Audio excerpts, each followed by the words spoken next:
Shalom adik-adik, gimana kabar kalian hari ini? Luar biasa. Wah, puji Tuhan kalau gitu. Nah, gak kerasa ya, kita hari ini mau beribadah kembali bersama-sama dengan teman-teman dan keluarga. Nah, kalau gitu mari kita siapkan hati kita siapkan pikiran kita untuk fokus sama Tuhan. Mari lipat tangannya, tutup matanya, kita berdoa ya. Tuhan Yesus, terima kasih ya Bapak untuk hari ini, untuk hari yang baru, untuk hari yang indah, yang penuh berkat dan rahmat-Mu ya Bapak. Tuhan, kalau misalnya sebentar kami mau beribadah, Tuhan tolong bantu kami untuk terus fokus, mendengar suaranya Tuhan, memuji Tuhan, dan menyenangkan hatinya Tuhan. Mengucap syukur ya Bapak buat semua hal yang udah Tuhan berikan untuk kami. Hanya di dalam nama Tuhan Yesus kami berdoa. Amin. Nah adik-adik, kita sama-sama menyanyikan satu lagu, Ku Daki-daki Gunung yang Tinggi, oke?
Adik-adik, kita sebagai anak Tuhan harus berbuat benar ya, karena mata Tuhan selalu melihat perbuatan kita. Oke?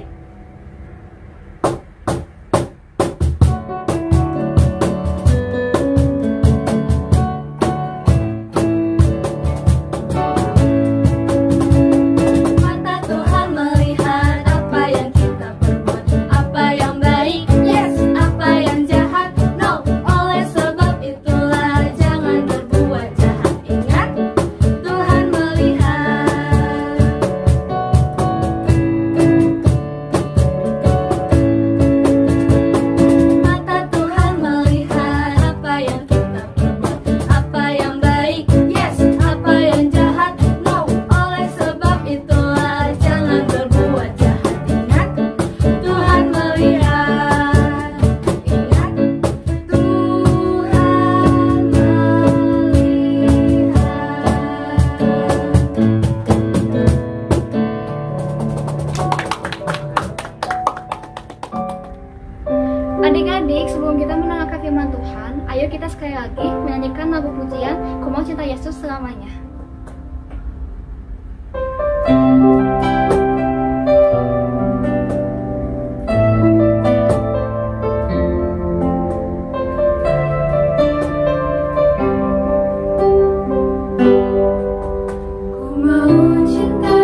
kesempatannya Kalisma mau berdoa ya.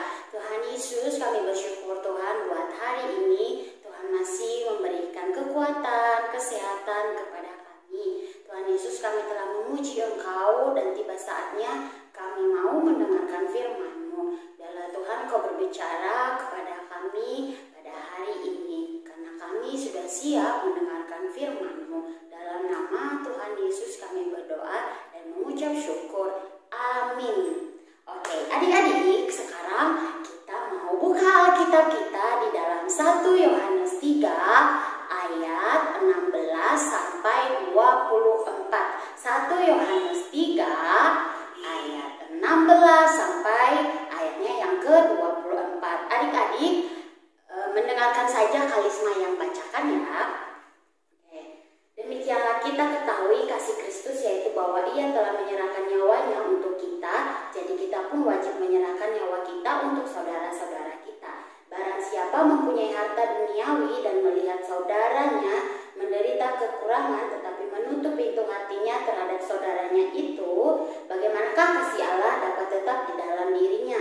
Anak-anakku, marilah kita mengasihi bukan dengan perkataan atau dengan lidah, tetapi dengan perbuatan dan dalam kebenaran. Keyakinan di hadapan Allah. Demikianlah kita ketahui bahwa kita berasal dari kebenaran. Demikian pula kita boleh menenangkan hati kita di hadapan Allah. Sebab jika kita dituduh olehnya, Allah adalah lebih besar daripada hati kita serta mengetahui segala sesuatu. Saudara-saudaraku yang kekasih, jikalau hati kita tidak menuduh kita, maka kita mempunyai keberanian percaya untuk mendekati Allah. Dan apa saja yang kita minta, kita memperolehnya daripadanya. Karena kita menuruti segala perintahnya dan berbuat apa yang berkenan kepadanya. Dan inilah perintahnya itu, supaya kita percaya akan nama Yesus Kristus anaknya, dan supaya kita saling mengasihi sesuai dengan perintah yang diberitakan Kristus kepada kita. Barang siapa menuruti segala perintahnya, ia diam di dalam Allah dan Allah di dalam dia. Dan demikian kita ketahui bahwa Allah ada di dalam kita, yaitu Roh yang telah Ia karuniakan kepada kita. Sampai di sini firman Tuhannya. Adik-adik, berbahagialah kita yang mendengar dan terlebih melakukannya di dalam kehidupan kita sehari-hari. Adik-adik, tema kita hari ini adalah kasih itu murah hati. Coba bilang dulu, kasih itu murah hati. Adik-adik, udah tahu belum artinya murah hati itu apa? Iya, murah hati itu tidak pelit, suka memberi dan mengasihi orang lain. Itu artinya murah hati. Adik-adik, berbicara tentang murah hati, tidak hanya memberi saja, tidak hanya memberi bentuk barang atau bentuk makanan, tetapi kita bisa berbagi kasih dengan orang lain. Mungkin kita bisa ngasih senyuman ke orang lain, itu juga udah termasuk murah hati. Adik-adik, apa kaitannya Kalisma dengan firman Tuhan yang kita baca hari ini? Adik-adik, di dalam ayatnya yang ke-16 katanya Tuhan Yesus itu sudah menyerahkan nyawanya untuk kita. Karena apa adik-adik? Karena K-A-S-I-K, kasih. Karena kasihnya kepada kita, Tuhan memberikan nyawanya untuk kita. Nah, kita yang sudah ditebus oleh Tuhan, kita jangan berdiam diri, harus memiliki yang namanya kemurahan hati. Di ayat yang ke-18, biarlah kita bisa saling mengasihi. Adik-adik, jangan berdiam diri ketika melihat orang lain kesusahan. Ketika mami papi lagi butuh bantuan kita, ya kita harus menolong. Itu namanya jangan berdiam diri. Kita mau berbagi kepada orang lain. Terus adik-adik tahu nggak? Jangan murah hati itu hanya di mulut saja mengucapkan, iya, ketika melihat orang jatuh, iya aku mau bantu dia, tapi kita tidak ada tindakan. Tindakannya apa kalau melihat orang lagi jatuh? Kita harus buru-buru nolongin, kita mau angkat. Itu namanya murah hatinya berkata dan melakukan adik-adik. Nah, terus adik-adik tahu di ayat yang selanjutnya dibilang bahwa ketika kita menuruti perintah Tuhan, kita melakukan hal yang berkenan di hadapan Tuhan, apapun yang kita minta, maka Tuhan akan memberinya kepada Adik-adik tahu nggak sih apa sih perintah Tuhan? Nah, di ayat yang ke-23 dibilang, dan inilah perintahnya itu supaya kita percaya akan nama Yesus Kristus anaknya, dan supaya kita saling mengasihi. Dan kita saling mengasihi. Berarti yang pertama perintah Tuhan apa? Kita harus percaya akan nama Yesus, dan kedua kita harus mengasihi sesama kita, bermurah hati, memiliki sifat murah hati kepada sesama kita. Selain kita mengasihi Tuhan, buktinya kita mengasihi Tuhan juga kita harus mengasihi sesama kita, menolong sesama kita. Adik-adik, ada beberapa tujuan yang salah di dalam melakukan yang namanya murah hati. Contohnya nih, Kak Kalisma udah siapkan nih ya. Nih, siapa yang suka terpaksa di dalam melakukan murah hati, dalam memberi? Siapa nih? Pasti semuanya nggak ada ya. Nih, terpaksa adik-adik. Kalau nih contoh di rumah maminya atau papinya nih minta tolong.